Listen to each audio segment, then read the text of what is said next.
Okay, so our lead this hour is from the Big A in Anaheim, the greatest team in baseball history, the 2025 Dodgers. Oh, so good. That no way they can F this up. No way they can F this up. Well, the sweep complete.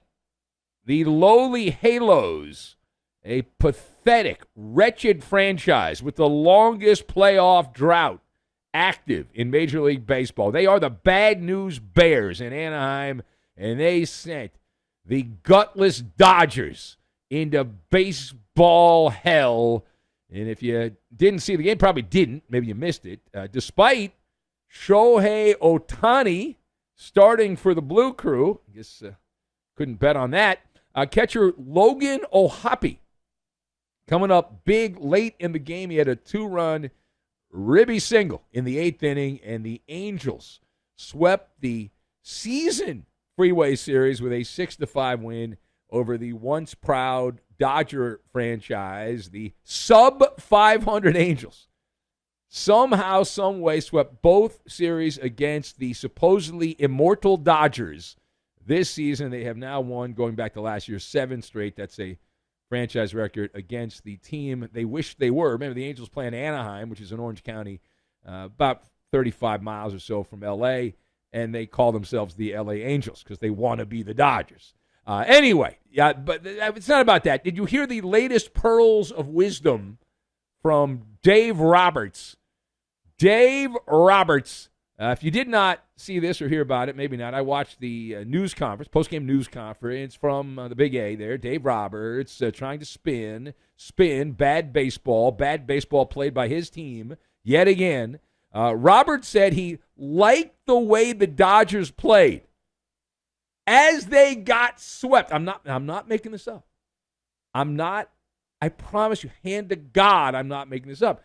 Roberts said, across the board, we did a good job competing, he said. In another quote, Roberts said, in a vacuum, we played well, close quote.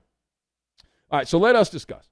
The question, what do you take away from Dave Roberts as the Dodgers have now fallen out of first place? The San Diego Padres are in first place now in the National League West, and the Dodgers get swept by the Angels, and Dave Roberts says, across the board, we did a good job competing, and in a vacuum, we played well. So what do you take away from Dave Roberts saying that he liked the way the Dodgers played while losing and getting swept? So my observations here, I've got Karen Bass, Dice, and Okie.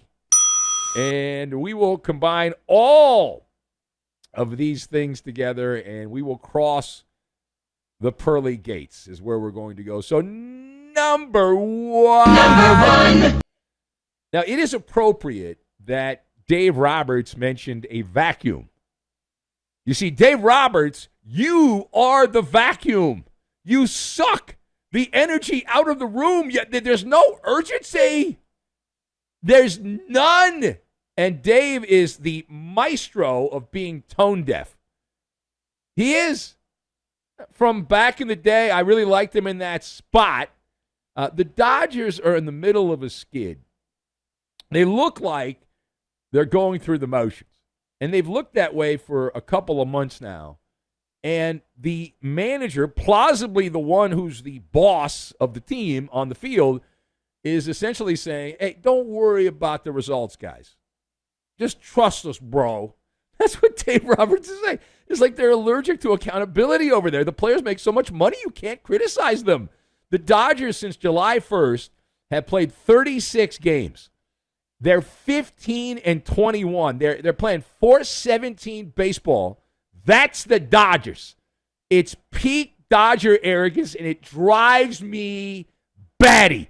I'm serious. I think I'm the only one that cares. I know, like the local LA talk shows guys, we're national, so it's a little different. But the local guys, it seems like they just don't care. It's like and this is the LA sports version of don't worry, baby, we'll be fine. We will be fine. While the house, you know what's happening. Dave Roberts sounds like the mayor of Los Angeles, Karen Bass, while she was on a trip to Africa, essentially saying, listen, the water supply, the city water supply, No big deal, folks. Meanwhile, the pipes are bone dry. The Palisades are burning up. And the mayor in L.A. says, nothing to worry about here. It's complacency at its finest. Like, listen, I don't want you to try too hard. Don't try too hard. Just do the bare minimum. That's the Dodger way. That's the sword is rolling over his grave right now. Do the bare minimum. Make sure you collect that paycheck, though. And that line, in a vacuum, that is chef's kiss. Chef's kiss. That's just like managers speak for ignore the scoreboard, ignore the standings. Yeah, we're looking up at the tuchus of the Padres right now. It doesn't matter.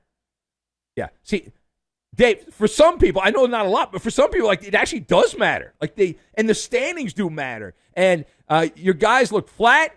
They have been outplayed by clearly inferior teams. And instead of trying to light a fire under them, it appears you're handing out juice boxes is what you're doing. Now, there was a guy, and I don't know if Lorena can find the soundbite, but there was a manager of the Mariners named John McLaren, and he went on a rant when he was like a temporary manager for the Mariners, but he went on a rant, sick and tired of losing. I want a manager to be that manager. I would love to have Dave Roberts come out and just explode like John McLaren and say, I'm sick and tired of losing. These guys are sick and tired of losing, and just going on and on. That's what I want. I don't want in a vacuum we played well. I don't need that. I don't want that. Don't say that. Never say that. You suck. Your team blows right now. I thought we competed. Yeah. I mean, come on. It's ridiculous. All right. This is a guy named John McLaren. You have no idea who that is. I want Dave Roberts to sound like this. Take a listen. We're playing our ass off every day and got nothing to show for it. I'm tired of losing. I'm trying to get my ass beaten, and so are those guys. We're going to change this around and get after it. And only we can do it. The fans are pissed off, and I'm pissed off, and the players are pissed off. And that's the way it is. There's no easy way out of this. Can't feel sorry for ourselves. Got to buckle it up and get after it. Tired of damn losing this every night, and we bust our ass. It's got to be a total team effort to turn this thing around, and that's it. Yeah, that's what I want. I want that. I don't want, hey, we did a good job competing. In a vacuum, we played well. That's Dave Roberts. I want the other. I want the other guy. That's what I want. It's like the Dodgers think the playoffs are an automatic birthright. And they keep adding wild card teams and all that stuff. And it's like they just have this mindset, well, we'll flip the switch when we need to. The other issue I have, since we're airing grievances here, is the Dodger fan. I watched some of that Angel-Dodger game. It was 85-90% Dodger fans. There are no Angel fans, right? It was like Dodger Stadium in Anaheim. And they're so used, the Dodger fans, so used this generation of dominance in the regular season and, it's just meaningless platitudes. And it's like, well, get to the playoffs and all that stuff. It's like, it just drives me nuts. It does. I think I've made that clear. It drives me freaking nuts. All right. Moving on from that, other things that I observed while I was perusing the sporting world trying to get ready for this talk show, I was watching some of the Yankee-Twins game from the Bronx. That's where we're going to go. The reason I watched this game, maybe I had a financial investment in it, maybe I didn't. But the other thing I was watching was it was a rain delay game. So it was like a 2-hour rain delay. So the game started a little later than normal, and for some reason I had this game on. And there was something that stood out. So what was your reaction to Twins starter Joe Ryan screaming, I don't know if you saw this or not, screaming the F word after multiple pitches in his start against the Yankees?